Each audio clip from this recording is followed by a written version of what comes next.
좀 좋지 않아 죄송하고 설교 시간에 제가 물을 조금 많이 마시더라도 좀 양해해 주시면 좋겠습니다. 그럼 한 주간 인사 열심히 하셨나요? 한 주간 인사 열심히 하셨어요?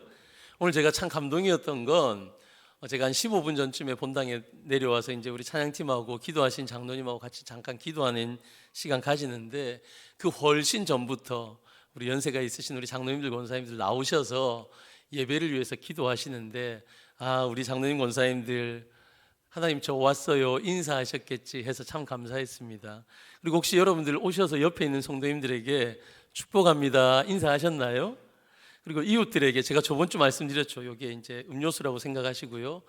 쿠뻥 빵빵 여러분들이 좋아하시는 그 회사의 직원분들이 오셔서 이제 저희에게 물건을 전달해 주시는데 그러면 음료수 하나 들고 뭐라고 해라고 말씀드렸죠.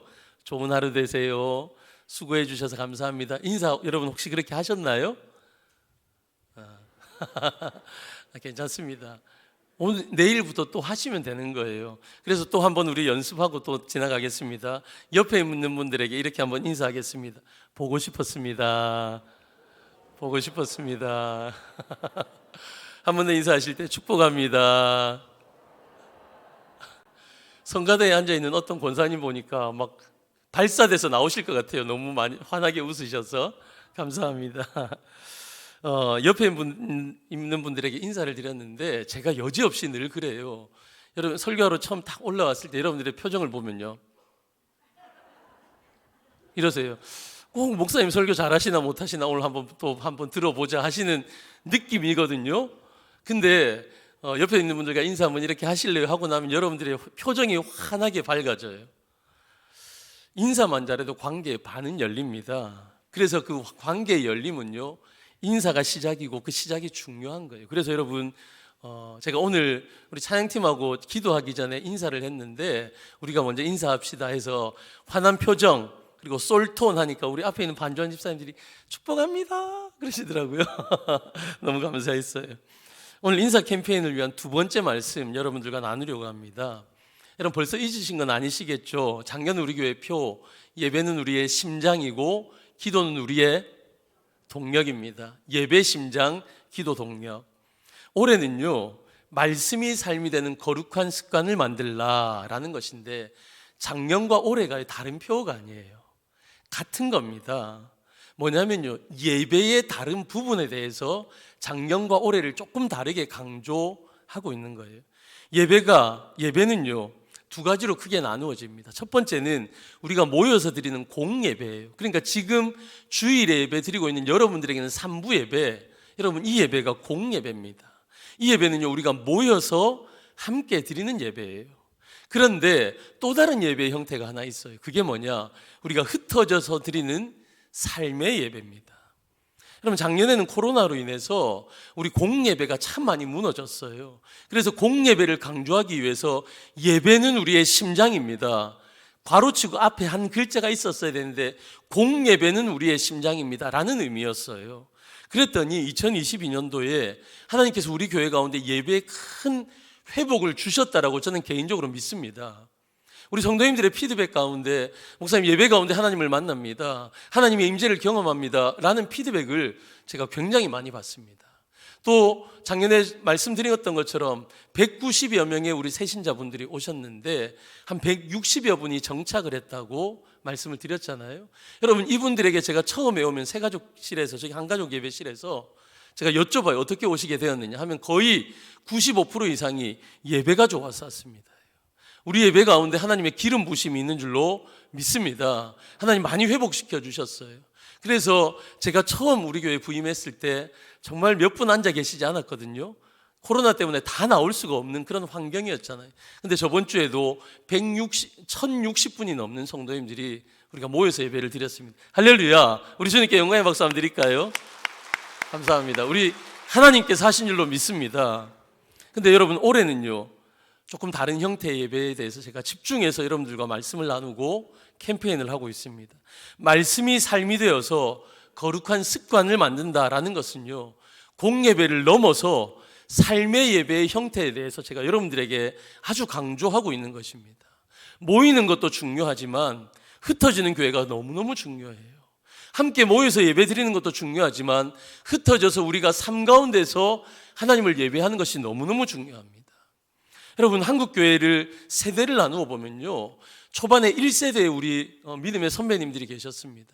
가장 힘든 시기를 그들은 거쳐왔습니다. 여기 계신 우리 장로님 권사님들이 그런 분들이 많이 계세요. 일제치하에 6.25 사변을 지나고 보릿고개를 넘어가면서 1970년대까지 우리 한국교회는요, 우리 믿음의 1세대들을 통해서 놀라운 부흥을 경험했습니다.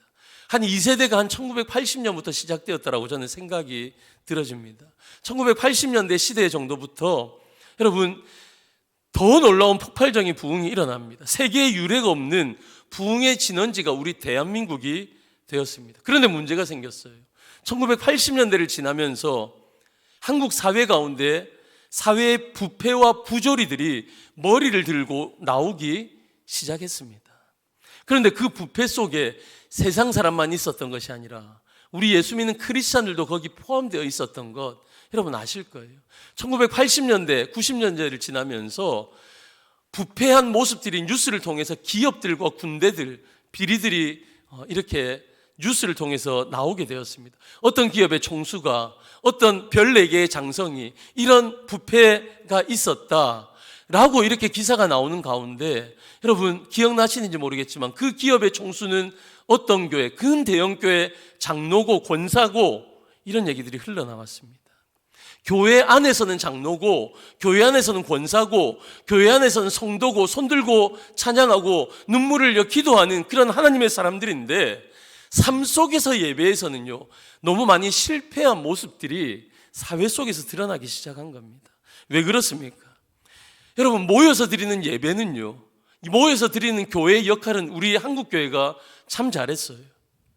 그런데 흩어져서 삶의 예배를 드리는, 말씀이 삶이 되어지는 이 거룩한 습관을 만들어가지 못했기 때문입니다. 그래서 여러분, 말씀이 삶이 되는 거룩한 습관을 만든다는 것, 여러분 우리가 흩어져서 삶의 예배로 말씀이 삶이 되는 그런 거룩한 성도의 삶을 살아가는 것, 이게 너무 중요한 거예요. 여러분 2023년도에는요 우리가 이 거룩한 물결에 우리의 몸을 얹기로 했습니다. 결단하기로 했습니다. 여러분 그래서요 말씀이 삶이 되어 거룩한 습관을 만들어가는 것, 이건 너무너무 우리의 삶의 예배에 중요한 것인 줄로 믿습니다. 여러분 이 두 번째 인사에 대한 캠페인으로 저는 오늘 본문을 정해 보았습니다. 오늘 본문에 보시면 첫 번째로요 모세가 등장합니다. 이 모세는요 정체성의 혼란을 가지고 있었던 사람이었습니다. 출애굽기를 쓴 저자는요 하나님이신, 모든 성경의 저자는 하나님이시고요 그 말씀을 받아 기록한 기자를 사람들이 있는데 출애굽기는요 모세였습니다. 모세는 그 시대의 최고의 엘리트였고 석학이었어요. 왜냐하면 그는 왕궁에서 왕자의 교육을 받았기 때문에 최고의 엘리트, 최고의 석학이었습니다. 그랬던 모세에게도 혼란스러움이 있었어요. 왜냐하면 그가 내가 히브리인인지 아니면 내가 애굽의 왕자인지 이 정체성이 공존하고 있어서 그 가운데 혼란이 있었던 거예요. 제가 독일에서 4년 있으면서 제가 만났던 대부분의 성도들은요 1.5세 2세들이 많았습니다. 그들의 얘기를, 그 성도들의 말을 들어보면요 내가 한국 사람인지 미국 사람인지 한국 사람인지 독일 사람인지 그들 가운데 정체성의 혼란이 10대 때 반드시 모두가 경험하더라고요. 그래서 그 10대를 어떻게 보내었느냐에 따라서 그들의 20대와 30대, 40대가 좌우가 되어지는 거예요. 여러분 이 정체성의 혼란이라는 것이 무섭습니다. 우리 한국에서 살아가고 있는 우리 10대들도요 이 정체성의 혼란, 질풍노도의 시기를 경험하고 있잖아요. 모세는요 그의 어머니가, 친어머니가 그의 유모의 역할을 했습니다. 그래서 애굽의 왕자로 그가 어린 시절부터 살아갈 때 그의 친어머니의 젖을 먹고 자랐고요 그는 어머니를 통해서 히브리식 교육, 신앙의 교육을 받았습니다. 그러나 모세는요 늘 히브리인의 하나님, 나의 어머니의 하나님이 어떤 분이신지가 늘 궁금했어요. 지식적인 배움은 있었는데 그것을 삶으로 살아내는 것이 삶이 없었거든요. 그의 삶은 애굽의 왕자의 삶을 살아야 했던 겁니다. 이스라엘 백성들도 마찬가지였어요. 그들이 구전을 통해서 하나님을 배웠습니다. 아브라함의 하나님, 이삭의 하나님, 야곱의 하나님, 그 하나님에 대해서 얄팍한 지식으로 학습으로는 알고 있었습니다. 그런데 그들은요, 모세를 포함해서 히브리인들은 하나님이 진짜 어떠한 분이신지 삶으로 알지 못하는 시대를 살아가고 있는 사람들이었습니다. 그런데 두 번째입니다. 그래서 하나님이 그런 이스라엘 백성들에게 자신을 소개하십니다. 모세가 광야에서 하나님을 만나거든요. 그런데 하나님이 모세를 만나주시는 장면이 오늘 본문이 아니라 시간을 많이 거슬러 올라가서 출애굽기 3장 14절에 나옵니다. 거기 말씀해 보시면 하나님이 모세에게 이르시되 나는 스스로 있는 자이니라 라고 말씀하십니다. 하나님이 모세에게 자신을 소개하시는데 뭐라고요? 나는 스스로 있는 자라. 여러분, 나는 스스로 있는 자라, 이 단어가, 이 문장이요, 한 단어로 요약하면 무슨 단어냐면 여호와라는 뜻이에요. 여호와. 여러분, 이 구약 성경의 언어는요, 이스라엘 민족의 언어인 히브리어로 기록이 되어져 있었습니다. 그런데 예수님 오시기 전에 이 히브리어를요, 그 당대의 언어였던 헬라어로 번역을 했어요. 예수님 오시기 300년 전에. 근데 이 헬라어를요, 다시 영어로 옮기는 과정이 있었습니다. 그런데 나는 스스로 있는 자다, 이 여호와라는 단어를 영어에서는 뭐라고 사용하냐면, 제가 영어를 잘 못하는데 여러분들의 이해를 위해서 이 표현이요, I am who I am. 제가 작년에도 이 말씀을 한번 드렸던 적이 있어요. I am who I am. 나는 스스로 있는 자라 라고, 나는 나다 라고 하나님께서 모세에게 말씀하신 거예요.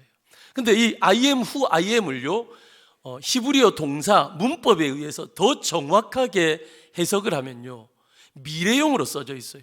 I will be who I will be.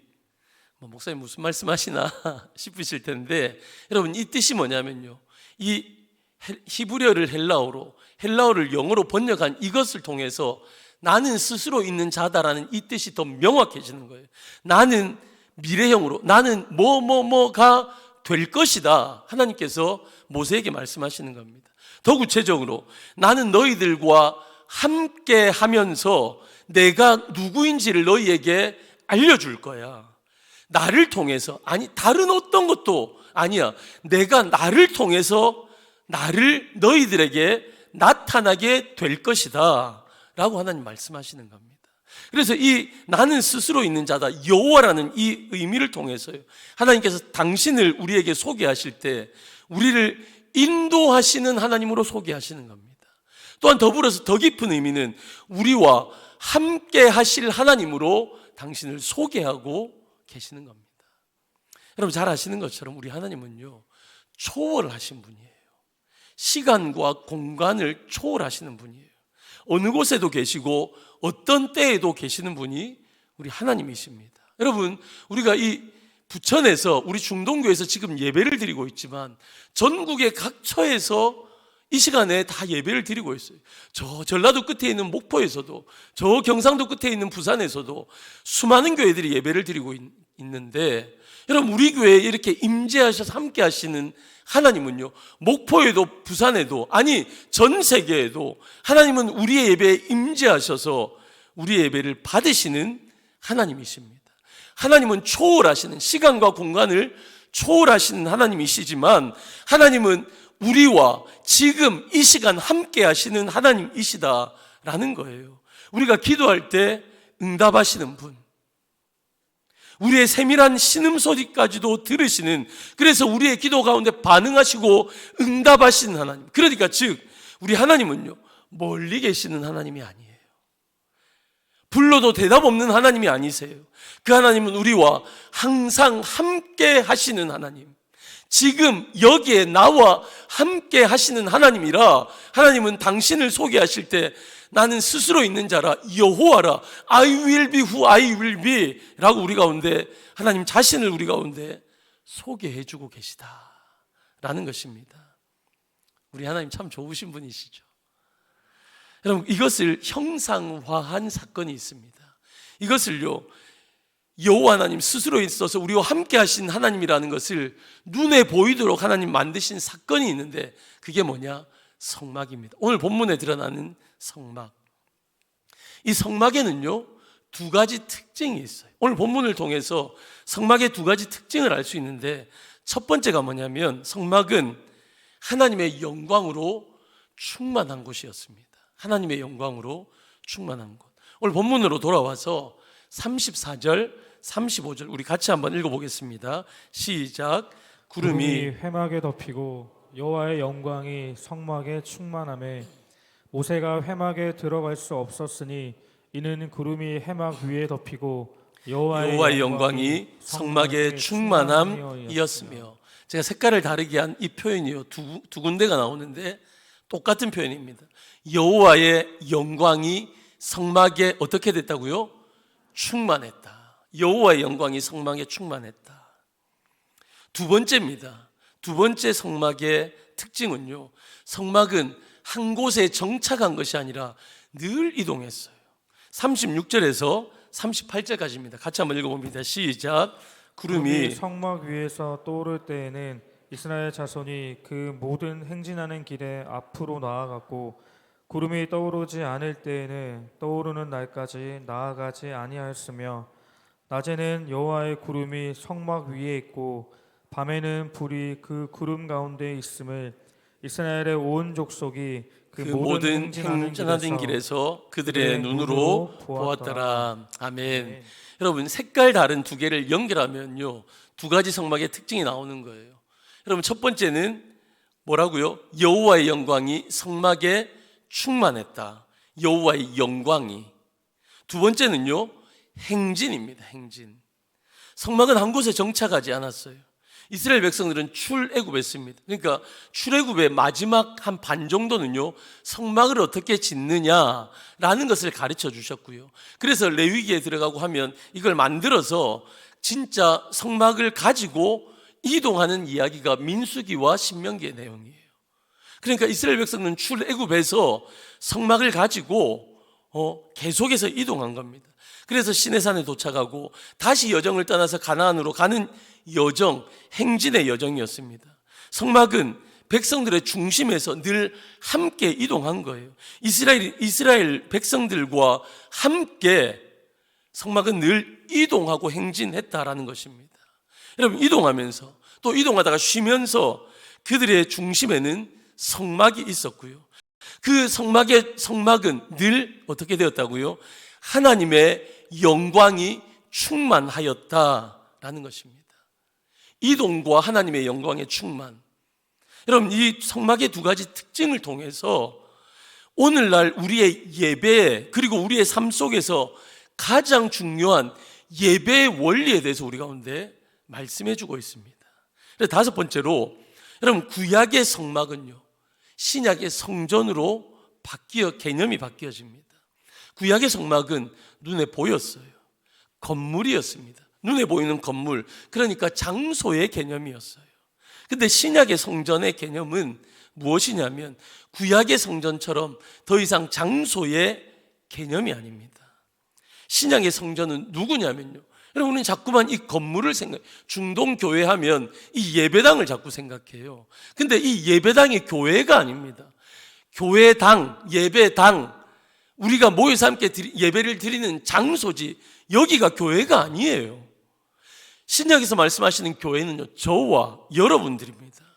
고린도전서 3장 16절에 보시면 너희가 하나님의 성전인 것과 너희가 하나님의 성전인 것과 하나님의 성령이 너희 안에 계시는 것을 알지 못하느냐라고 말씀하십니다.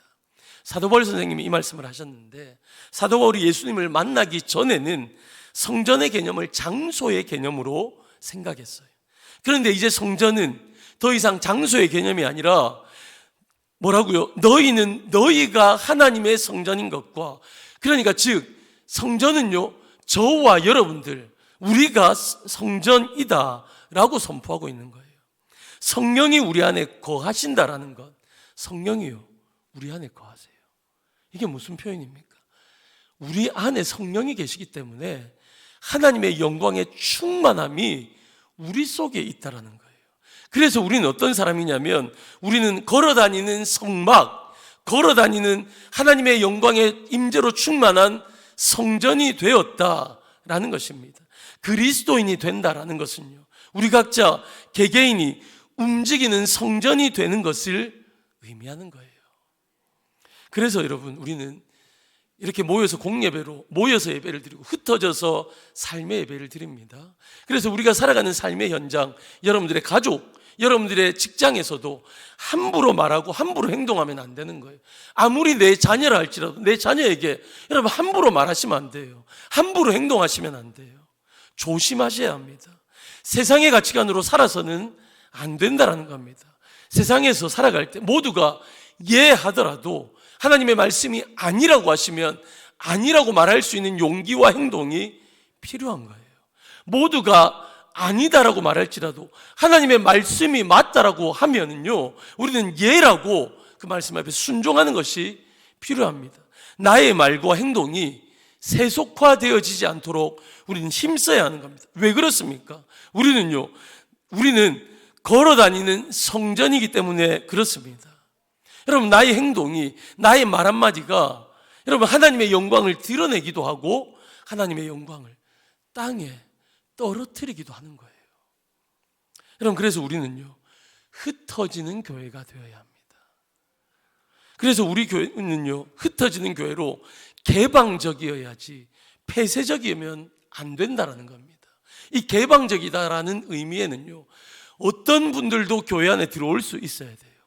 가난한 자도 부한 자도 건강한 자도 건강하지 못한 분도 여러분 누구든지 남자고 여자고 누구든지 교회 안에 들어올 수 있어야 합니다. 이것이 개방성입니다. 그런데 이 개방성이라는 건 여기가 조사원이라고 여기에만 있는 것이 아니라 문이 열려야 돼요. 그래서 우리 모두는 세상으로 파송되어져서 나가야 한다는 거예요. 이게 개방적인 거예요. 폐쇄적이면 안 됩니다. 다시 말씀드리면 여러분, 우리가 모여서 공예배로 예배드리는 것이 우리의 최종 목표가 아니라는 것입니다. 우리의 최종적인 목표는 모이고 난 이후에 흩어져서 세상 속으로 파송되어져서 나가는 것이 우리 교회의 최종적인 목표요, 우리의 본질이 되어야 합니다. 여러분, 물은 흘러가야 돼요.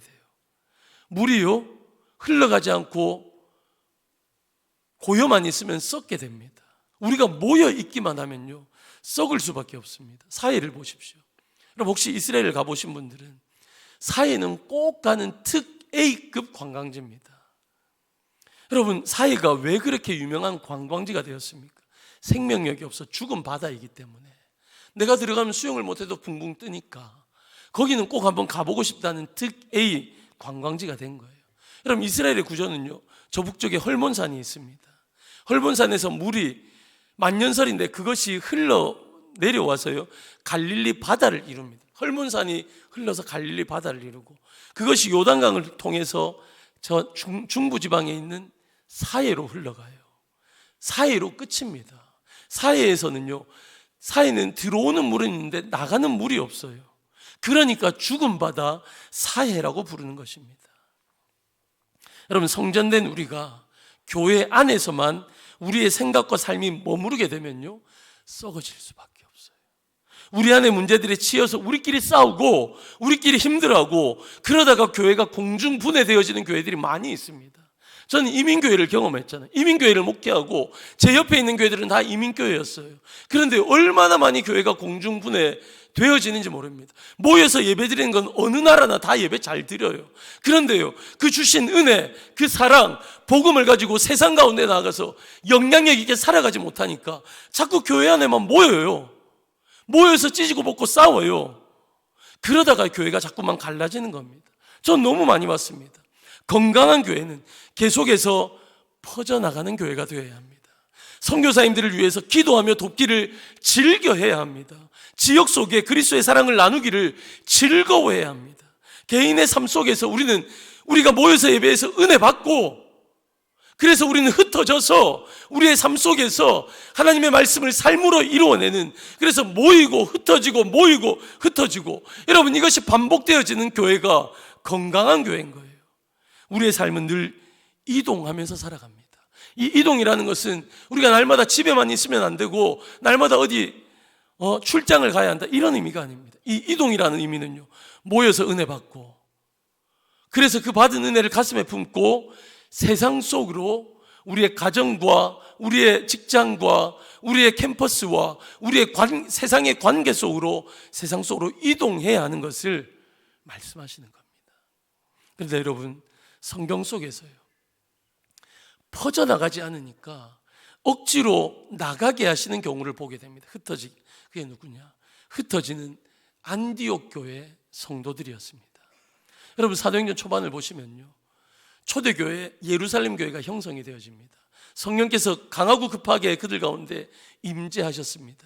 성령의 세례를 받습니다. 그래서 그들은 성령의 충만함으로 살아갑니다. 여러분, 놀라운 기적들이 사도행전 초반에 드러납니다. 베드로가 안진병을 일으키고 예수를 전하니까 3,000명, 5,000명이 변화되는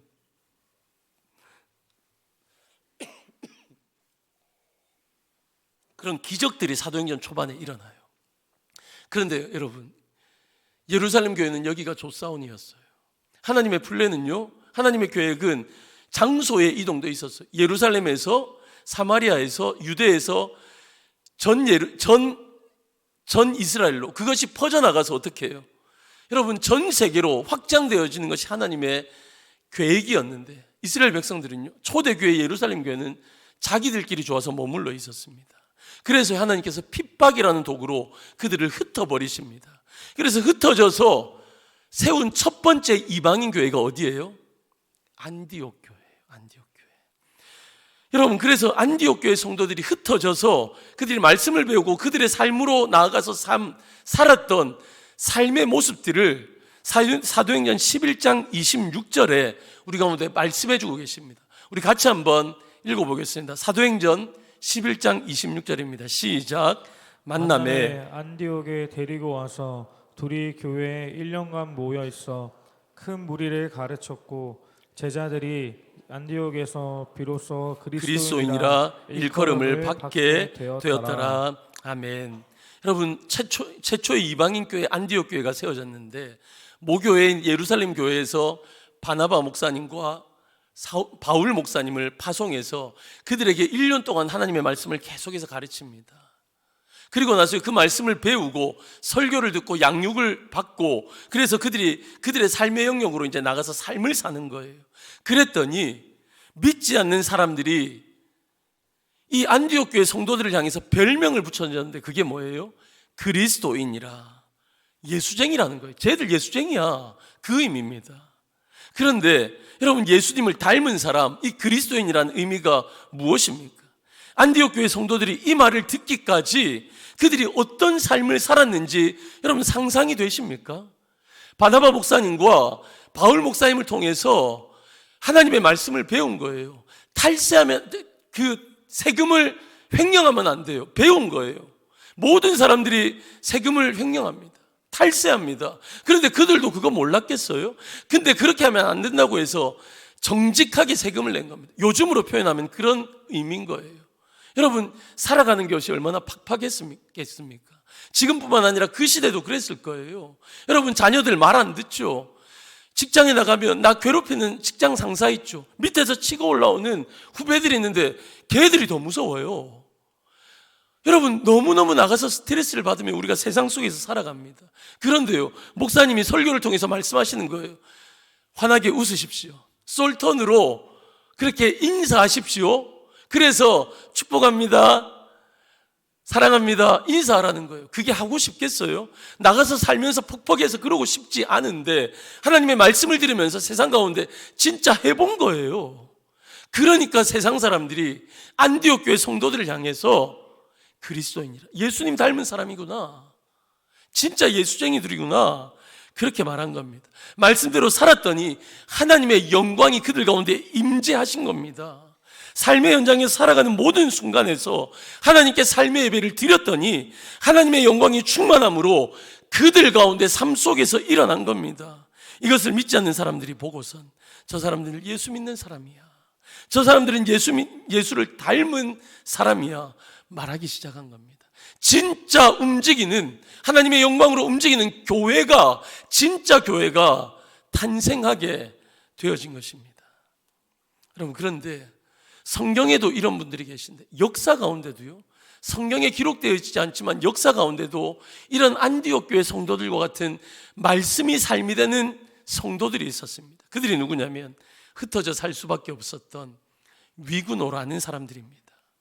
여러분, 중세 역사 속에서 위그노라고 불려진 사람들이 있었습니다. 이 위그노는요, 16세기에서 18세기까지 프랑스에 살고 있었던 개신교도들을 부르는 말입니다. 여러분, 종교개혁이 일어났을 때 위그노들은요, 프랑스의 왕정으로부터 박해를 참 많이 받았습니다. 제가 독일을 살면서 프랑스를 자주 갔어요. 자주 갔는데 제가 우리나라 부산과 같은 제2의 항구 도시인데, 프랑스의 제일 남프랑스에 보면 마르세유라는 곳이 있어요. 거기에 선교사님을 만나기 위해서 갔는데, 거기에 선교사님을 만나고 그 현지 교회 몇 교회를 방문했는데, 21세기에도 프랑스에서는 하나님을 믿는 것이 만만치 않구나 라는 것을 제가 느꼈어요. 그런데 하물며 이 종교개혁이 일어났던 그 시기에 얼마나 그들이 신앙을 지키는 것이 힘들었겠습니까? 프랑스의 역사에 중요한 인물이 루이 14세라는 왕이 있어요. 그 사람 때에 기독교인들을 향한 박해가 절정에 다다랐습니다. 그 박해로 인해서 예수를 믿는 위그노들 중에서 다시 가톨릭으로 전향하는 사람도 있었고요, 생명을 보존하기 위해서 비밀 신자로 숨어서 살아가는 사람들이 있었습니다. 제가 그 마르세유에서, 가장 남쪽인 마르세유에서 북쪽에 있는 파리까지 제가 한 일주일 동안 여행을 한 적이 있어요. 그냥 여행이 아니라 위그노의 삶을 이렇게 추적해서 올라가는 여행을 일주일 동안 한 적이 있어요. 근데 여러분, 유명한 데 가지 않고 광야만 제가 다닌 거예요. 광야만 다녔는데 가보니까 위그노가 살았던 삶의 흔적들이 별반 다른 것도 없고 너무너무 초라한 인생을 그들이 살았어요. 왜? 도망자의 신세였으니까 큰 도시도 못 가고 광야 그런 곳에 다니면서 텐트 치고 살았던 거예요. 근데 제가 거기서 발견한 게 뭐냐 하면 정말 놀라웠고 은혜롭고 제 마음 가운데 도전이 되었어요. 그들의 삶은 너무 피폐한 삶이었는데 확실하게 정말 위대한 무언가 하나가 있었는데, 그게 뭐냐면 강대상이에요. 하나님의 말씀을 설교하는 강대상. 강대상이요, 저 높이, 굉장히 높이 강대상을 가는 데마다 다 만들어 놓은 거예요. 제가 이래 보니까 요즘 같으면 우리 성도님들이 목 디스크 걸리겠다고 컴플레인 하시겠다. 여러분, 그런 높은 강대상을 만들어놨어요. 그게 뭡니까? 하나님의 말씀의 권위를 우리는 인정합니다. 저기에서 설교하시는 목사님의 말씀을 우리는 말씀 그대로 받아들입니다. 그래서 말씀을 가슴에 품고 말씀대로 살아가겠습니다. 어려운 이런 광야의 길, 고난의 길을 걸어가지만 우리는 말씀이 삶이 되는 그런 삶을 살겠습니다 라는 그들의 고백이 거기에 묻어져 있었던 거예요. 여러분, 그렇게 광야의 길을 비밀 신자로 숨어서 위그노들이 지냈습니다. 그렇게 살다가 도저히 그래도 박해 때문에 살 수 없어서 그들이 프랑스를 탈출합니다. 그래서 위그노들이 전 세계로 퍼져나가게 됩니다. 흩어진 곳에서 그들이 가진 기술, 그들이 가지고 있는 달란트로 삶에서 예배하며 살았습니다. 여러분, 위그노 거의 처음 들어보시죠? 그런데 우리가 들어보지도 못한 이 위그노들을 통해서 유럽의 역사가 바뀌어요. 그로 인해서 세계의 역사가 물줄기가 바뀌어집니다. 그림 한번 띄워주시겠어요? 흩어졌던 프랑스의 성도들, 위그노들이 저렇게 흩어집니다. 제가 이 스토리를 조금 설명드릴게요. 위그노들이요, 더 이상 그곳에 살 수 없어서 독일로 이주를 합니다. 독일은요, 철강으로는 세계 최강입니다. 요즘 시대에도 세계 철강은요, 독일과 일본이 양분해 있습니다. 어떤 나라도 들어가기가 쉽지 않습니다. 그런데 그 중에서도 독일이 탑입니다. 왜 이런 철강의 최고의 나라가 되었느냐? 여러분, 프랑스에서 이주했던 위그노들이 그들이 가지고 있는 기술을 가지고 간 거예요. 상공업과 화학, 기계공업의 기술력을 가지고 그들이 독일에 가서 철강 산업을 발전시킵니다. 이것이 훗날에 벤츠, BMW, 아우디 같은 회사가 등장하게 되어지는 것입니다. 독일하면 중요한 두 가지 산업이 있어요. 하나가 뭐냐면 약이에요. 건강식품, 약. 또 다른 하나가 뭐냐면 차입니다. 차. 여러분, 바이엘 아시죠? 아스피린 만든 회사 바이엘. 이 바이엘의 창업자 프리디 바이엘과 여러분, 남자라면 꼭 한번 타보고 싶다는 메르세데스 벤츠, 이걸 세운 카를 벤츠, 이 두 사람이요, 위그노의 후손인 것 여러분 아셨습니까? 여러분, 그 위그노들을 통해서 독일이 지금 이렇게 발전한 강한 나라가 된 것입니다. 위그노들은 독일뿐만 아니라 그 옆에 있는 나라인 네덜란드로 이주하게 됩니다. 한 6만 5천 명이 네덜란드로 이주를 했다고 그래요. 거기에서 기막힌 하나님의 일들이 일어납니다. 네덜란드에는요, 그 위그노들이 항해 기술을 가진 위그노들이 네덜란드로 많이 이주했어요. 그래서 네덜란드가 무역 산업을 크게 발전시킵니다. 그 시대에 무역 산업을 책임지고 있었던 나라가 스페인이었어요. 스페인. 그런데 위그노들이 네덜란드에 가서 그곳에 꽃을 피우면서 해양 기술의 최고봉으로 네덜란드가 우뚝 서게 되어집니다. 네덜란드는 그렇게 살았어요. 네덜란드가 스페인과 독립전쟁을 일으킵니다. 그래서 위그노들이 네덜란드에 더 이상 살 수 없어서 그들이 또다시 이주를 하는데, 어디로 이주하냐면 영국으로 집단적인 이주가 벌어집니다. 이때 왕이 누구였냐면 영국의 찰스 2세였습니다. 이 찰스 2세가 이 위그노들을 받아들이기 위해서, 뛰어난 기술력이 있는 위그노들을 받아들이기 위해서 특별 이민법까지 만들어서 그들을 받아들이게 됩니다. 여러분, 그때 온 사람들이 베르사유 궁전의 가구 제작자, 의류 사업가, 방직업자, 은세공인, 기계 제작자, 시계공, 실내 디자이너, 이런 어마어마한 고급 기술자들이 영국으로 모여들게 됩니다. 그래서 이들을 통해서 역사의 흐름이 바뀌어지는데, 영국의 산업혁명의 모태가 이 위그노들이었다는 건 여러분 아십니까? 여러분, 스위스 하면요, 저기 스위스 있죠. 스위스 하면 생각나는 게 뭐예요? 알프스도 있고 자연이 너무 아름답잖아요. 근데 시계가 너무 유명한 나라 아닙니까? 제가 그래서 한번 공부를 해봤어요. 스위스에 도대체 무슨 시계 회사들이 있는가? 여러분, 들어보셨나요? 롤렉스 들어보셨나요? 제 같은 분이 좀 저는 롤렉스 처음 봤습니다. 남자들이 롤렉스 한번 차고 싶은 열망이 있대요. 오메가라는 시계 회사가 있어요. 저는 오메가는 오메가3 그건 줄 알았어요. 몸 좋게 하는. 근데 오메가라는 진짜 유명한 시계 회사, 까르띠에, 스와치 정도는 여러분들 그렇게 비싸지 않으니까 한번 차보셨을 거예요. 여러분, 이런 스위스에는 대단한 시계 회사들이 있습니다. 어떻게 세워졌는지 말씀 안 드려도 알겠죠. 여러분, 스위스로 이주한 위그노들 중에 정밀 산업의 기술을 가지고 있는 사람들이 스위스로 많이 이주를 합니다. 그래서 오늘의 스위스의 시계 산업이 이렇게 발전한 거예요. 여러분, 그리고 드라마에 보시면 그런 내용이 많이 나와요. 부자들이 이 뒷돈을 이렇게 만들어서 그걸 어디에다 넣어요? 스위스의 은행에 넣습니다. 스위스는요, 은행이 굉장히 활발한 그런 산업입니다. 그것도 위그노들에 의해서 이 은행 산업이 스위스에 발전했습니다. 여러분, 유럽뿐만이 아닙니다. 이 흩어진 위그노들이요, 북아메리카로 건너갑니다. 북아메리카에 갔던 위그노들이 탄약 기술로 말미암아 미국의 개척 시대가 시작되어졌습니다. 그들이 아프리카로 갑니다. 남아프리카 공화국으로 가서 위그노는 현재 유레이즈미업이라는 최상급 포도주를, 여러분, 이 위그노들을 통해서 그들 가운데 확산되어졌습니다. 그래서 포도주 산업이 아프리카에도 일으켜졌다라는 것입니다. 사랑하는 성도 여러분, 말씀을 맺겠습니다. 흩어지는 교회의 역할로 세상 속에서 하나님의 영광을 드러내야 할 줄로 믿습니다. 여러분, 생각해 보십시오.